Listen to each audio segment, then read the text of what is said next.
حضرت موسیٰ علیہ السلام بنی اسرائیل پر مبعوث کیے گئے نبی تھے۔ ان کا اصل ملک فلسطین تھا۔ حضرت یوسف علیہ السلام کے مصر جانے کے بعد حضرت ایوب علیہ السلام کی اولاد نے مصر میں زندگی بسر کی، لہٰذا حضرت موسیٰ علیہ السلام بھی انہی مہاجرین میں سے ایک خاندان میں پیدا ہوئے۔ اسرائیل کے ایک گھر میں 1520 عیسوی میں آپ علیہ السلام پیدا ہوئے۔ آپ علیہ السلام کے والد کا نام عمران، ماں کا نام یوکابت اور بڑے بھائی کا ہارون اور بہن کا نام مریم تھا۔ جب بنی اسرائیل حضرت یوسف کی وجہ سے مصر میں جا کر رہنے لگے، اللہ تعالیٰ نے ان کو بے شمار رزق اور عزت سے مالا مال کر دیا تھا۔ وہ لوگ اللہ تعالیٰ کی بے شمار نعمتوں کا شکر ادا کرنے کی بجائے نافرمان ہوتے گئے۔ اللہ تعالیٰ نے ان پر ایک ظالم حکمران فرعون بھیج دیا جو بنی اسرائیل کے مخالفت کرتا تھا۔ ایک رات فرعون نے خواب میں دیکھا کہ بیت المقدس کی طرف سے آگ بھڑکی، جس آگ میں سب جل گئے سوائے اسرائیلی لوگوں کے۔ چنانچہ فرعون نے اپنے مذہبی رہنما کو پاس بلایا اور خواب کی تعبیر دریافت کی۔ انہوں نے کہا کہ بنی اسرائیل میں ایک لڑکا پیدا ہوگا جو آپ کی حکومت کو جڑ سے ختم کر دے گا۔ یہ بات سن کر فرعون کو اپنی سلطنت کی فکر ہونے لگی۔ اس نے حکم جاری کر دیا کہ بنی اسرائیل میں جو بھی بچہ پیدا ہوگا اس کو قتل کر دیا جائے۔ اس طرح اسرائیل کے بے شمار پیدا ہوتے بچوں کو قتل کر دیا جاتا تھا۔ فرعونیوں کو یہ ڈر ہونے لگا کہ اگر سارے ہی اسرائیلی بچے مار دیے جاتے رہے تو پھر اسرائیلی غلام ختم ہو جائیں گے۔ اس کے بعد فرعون نے اپنے علماء کے کہنے پر ایک یہ حکم جاری کیا کہ 1 سال بچوں کو قتل کر دیا جائے، 1 سال بچوں کو زندہ چھوڑ دیا جائے۔ چنانچہ طاق عدد کے سالوں میں پیدا ہونے والے بچوں کو زندہ چھوڑ دیا جاتا۔ فرعون کے حکم کی تعمیل شروع ہو گئی۔ جس سال بچوں کو زندہ چھوڑا جاتا تھا اس سال حضرت ہارون علیہ السلام پیدا ہوئے، اور جس سال بچوں کو مارنے کا حکم جاری کیا گیا تھا اس سال حضرت موسیٰ علیہ السلام پیدا ہوئے۔ حضرت موسیٰ علیہ السلام نے فرعون کے خلاف جدوجہد کی جس کی مثال آج تک نہیں ملی۔ آپ علیہ السلام فرماتے تھے کہ ظالم کے خلاف جب تک تم جہاد کرو گے اللہ تعالیٰ اس وقت تک تمہارا مددگار ہوگا۔ یہاں فرعون کا واقعہ بیان کرنے کا مقصد یہ ہے کہ سبھی جانتے ہیں کہ کس طرح حضرت موسیٰ علیہ السلام نے کلمہ حق بلند کیا اور فرعونیوں کو نیست و نابود کر دیا۔ ناظرین گرامی، یہودی حضرت موسیٰ علیہ السلام کو اپنا پیغمبر مانتے ہیں اور جگہ جگہ کھدائی کر کے وہ حضرت موسیٰ علیہ السلام کی قبر کی تلاش کر رہے ہیں، کیونکہ حضرت موسیٰ علیہ السلام کی قبر پوشیدہ ہے۔ حضرت موسیٰ کہاں دفن کیے گئے، اس بارے میں مختلف روایات ملتی ہیں۔ ایک روایت کے مطابق حضرت موسیٰ علیہ السلام کی قبر مبارک مصر اور شام کے ایک میدان تی میں ہے، جس کو وادی تی اور وادی سینا بھی کہتے ہیں۔ ایک اور روایت میں ہے کہ حضرت موسیٰ علیہ السلام میدان تی سے گزر رہے تھے کہ حضرت موسیٰ علیہ السلام نے اللہ تعالیٰ سے دعا کی اور اپنی قوم کو بھی یہی ترغیب دی تھی کہ مجھے بیت المقدس میں دفن کرنا۔ قصص الانبیاء میں حضرت موسیٰ علیہ السلام کی موت کا ذکر اس طرح پایا جاتا ہے کہ آپ علیہ السلام فرشتوں کی ایک جماعت کے پاس سے گزر رہے تھے کہ آپ دیکھتے ہیں کہ فرشتے ایک قبر کھود رہے ہیں جس میں خوشبو کی لہر باہر کو آ رہی تھی۔ حضرت موسیٰ علیہ السلام نے ایسی قبر کبھی بھی نہیں دیکھی تھی۔ حضرت موسیٰ علیہ السلام فرشتوں کے پاس گئے، ان سے پوچھا کہ تم یہ قبر کس کے لیے کھود رہے ہو؟ انہوں نے جواب دیا کہ ہم یہ قبر اللہ تعالیٰ کے ایک نیک پیغمبر کے لیے کھود رہے ہیں۔ اگر آپ جانتے ہیں کہ آپ اللہ کے پیغمبر ہیں تو آپ اس قبر میں داخل ہو جاؤ، قبر میں لیٹ کر اپنے رب کی طرف لوٹ جاؤ۔ حضرت موسیٰ علیہ السلام نے فرشتوں کے بتائے ہوئے طریقے پر عمل کیا تو اسی وقت آپ علیہ السلام اس دنیا سے پردہ کر گئے۔ اس طرح فرشتوں نے آپ علیہ السلام کی نماز جنازہ ادا کر کے آپ علیہ السلام کو دفن کر دیا۔ طبری میں بیان کیا گیا ہے کہ حضرت موسیٰ علیہ السلام کی قبر بیت المقدس میں واقع ہے۔ حضرت ابن عباس رضی اللہ تعالیٰ عنہ سے مروی ہے کہ اللہ تعالیٰ کے پیغمبر حضرت موسیٰ علیہ السلام کی قبر کے بارے میں اللہ تعالیٰ کے سوا کسی کو کچھ علم نہیں ہے۔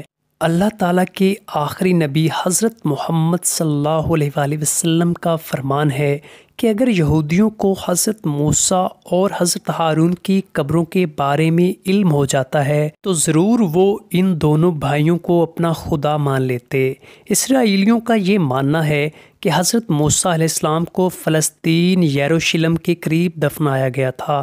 ان کی قبر مسجد اقصیٰ کے ارد گرد ہے، اس لیے یہودیوں نے فلسطین کے قبضے کے بعد مسجد اقصیٰ کے قریب کئی جگہوں پر کھدائی کی، لیکن ان کو حضرت موسیٰ علیہ السلام کی قبر کے بارے میں کوئی علم نہ ہو سکا۔ یہودیوں نے مسجد اقصیٰ کی ہر طرف کھدائی کی ہے، لیکن انہوں نے مسجد کی بائیں طرف کبھی کھدائی نہیں کی ہے۔ ماہرین کا کہنا ہے کہ اگر انہوں نے مسجد اقصیٰ کے بائیں جانب کھدائی کرنے کی کوشش کی تو پوری مسجد ہی ان پر آ گرے گی۔ اس کے بارے میں کسی کو علم نہیں ہو سکا کہ حضرت موسیٰ علیہ السلام کی قبر کہاں ہے۔ اس کے بارے اللہ تعالیٰ کے سوا کسی کے علم میں نہیں۔ حضرت موسیٰ علیہ السلام کی وفات کا واقعہ اس طرح مذکور ہے۔ حضرت ابو ہریرہ رضی اللہ تعالی عنہ فرماتے ہیں کہ جب حضرت موسیٰ علیہ السلام کی وفات کا وقت قریب آیا تو موت کا فرشتہ ان کی خدمت میں حاضر ہوا اور کہا، اپنے پروردگار کی جانب سے پیغام اجل کو قبول فرمائیے۔ حضرت موسیٰ علیہ السلام نے اس کے تماچہ رسید کر دیا جس سے اس کی آنکھ پھوٹ گئی۔ تب اس نے دربار الہی میں جا کر شکایت کی کہ تیرا بندہ موت نہیں چاہتا اور یہ کہ اس نے میرے تماچہ رسید کر دیا۔ اللہ تعالیٰ کی جانب سے اس کی آنکھ پھر درست ہو گئی اور اس کو حکم ملا کہ موسیٰ علیہ السلام کے پاس دوبارہ جاؤ اور کہو کہ اللہ کا یہ ارشاد ہے کہ کسی بیل کی کمر پر تم اپنا ہاتھ رکھ دو، جس قدر بال تمہاری مٹھی میں آ جائیں گے ہم ہر ایک بال کے عوض تمہاری عمر میں 1 سال کا اضافہ کر دیں گے۔ فرشتہ نے دوبارہ حاضر ہو کر حضرت موسیٰ علیہ السلام کو خدائے تعالیٰ کا پیغام سنایا۔ حضرت موسیٰ علیہ السلام نے دریافت کیا کہ اس کے بعد کیا انجام ہوگا۔ حضرت حق سے جواب ملا کہ آخر کار پھر موت ہے۔ تب حضرت موسیٰ علیہ السلام نے عرض کیا کہ اگر طویل سے طویل زندگی کا نتیجہ موت ہی ہے تو پھر وہ شے آج ہی کیوں نہ آ جائے، اور دعا کی کہ یا رب العالمین اس آخری وقت میں ارض مقدس سے قریب کر دے۔ نبی کریم صلی اللہ علیہ وآلہ وسلم نے ارشاد فرمایا کہ اگر میں اس جگہ ہوتا تو تم کو حضرت موسیٰ علیہ السلام کی قبر کا نشان دکھاتا کہ وہ سرخ ٹیلہ کے قریب اس جگہ دفن ہے۔ ضیاء مقدسی کہتے ہیں کہ اریحہ میں سرخ ٹیلے کے قریب ایک قبر ہے جس کو حضرت موسیٰ علیہ السلام کی قبر بتایا جاتا ہے۔ دوسرے تاریخی اقوال کے مقابلے میں یہ قول صحیح ہے، اس لیے کہ میدان طی کے سب سے قریب وادی مقدس کا علاقہ اریحہ کی بستی ہے اور اسی جگہ وہ کثیب احمر یعنی سرخ ٹیلہ واقع ہے جس کا ذکر حدیث میں آیا ہے۔ حضرت انس رضی اللہ تعالی عنہ سے مروی ہے کہ رسول اللہ صلی اللہ علیہ وآلہ وسلم کا فرمان ہے کہ شب معراج میں سرخ ریت کے ٹیلے کے پاس حضرت موسیٰ علیہ السلام کے قریب سے گزرا تو وہ اپنے قبر میں کھڑے نماز ادا کر رہے تھے۔ کثیر احمر جس کو ماؤنٹ ایمو بھی کہا جاتا ہے اردن میں ایک پہاڑ کا نام ہے۔ اس حدیث میں یہ ثابت ہوتا ہے کہ حضرت موسیٰ علیہ السلام کی قبر اردن میں واقع ہے۔ مذہبی اور تاریخی مقامات تو دنیا بھر میں بے شمار ہیں۔ حضرت موسیٰ علیہ السلام کی لاٹھی اور ان کی قبر مبارک کے حوالے سے بہت کم لوگ جانتے ہیں۔ اردن میں حضرت موسیٰ علیہ السلام سے متعلق ایسی کئی چیزیں اور مقامات موجود ہیں جو کہ آنے والے لوگوں کو حضرت موسیٰ علیہ السلام سے متعلق جاننے کی جستجو پیدا کرتے ہیں۔ اردن میں جبل نیبو پہاڑ پر حضرت موسیٰ علیہ السلام کے عصے سے مماثلت رکھتا ہے ایک عصا بھی موجود ہے جو کہ اس بات کی طرف نشاندہی کرتا ہے کہ حضرت موسیٰ علیہ السلام کا عصا کتنا بڑا اور طاقتور تھا۔ جبل نیبو حضرت موسیٰ علیہ السلام کا آخری مقام ہے جہاں وہ مصر سے اپنی قوم کو لے کر آئے تھے۔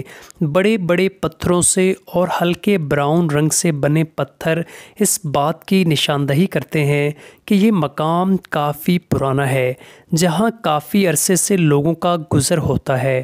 فلسطین اور بیت المقدس کے عین سامنے موجود جبل نیبو کی بناوٹ کچھ اس طرح کی ہے کہ فلسطین اور بیت المقدس صاف طور پر دکھائی دیتا ہے۔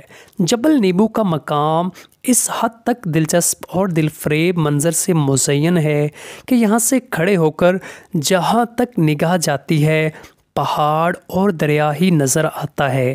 اردن اور فلسطین کے آس پاس کے مقامات یوں بھی اسلامی طور پر کافی اہمیت کے حامل ہیں۔ آسمان پر چھائے بادل، پہاڑوں پر موجود سبزہ اور محسوس کی جانے والی فضا اس بات کی طرف اشارہ کرتی ہے کہ اس مقام کی اہمیت کئی گنا زیادہ ہے۔ حضرت موسیٰ علیہ السلام کی قبر سے متعلق کہا جاتا ہے کہ ان کی قبر اسی علاقے میں کہیں موجود ہے، لیکن کسی کو معلوم نہیں ہے قبر کا مقام کہاں ہے۔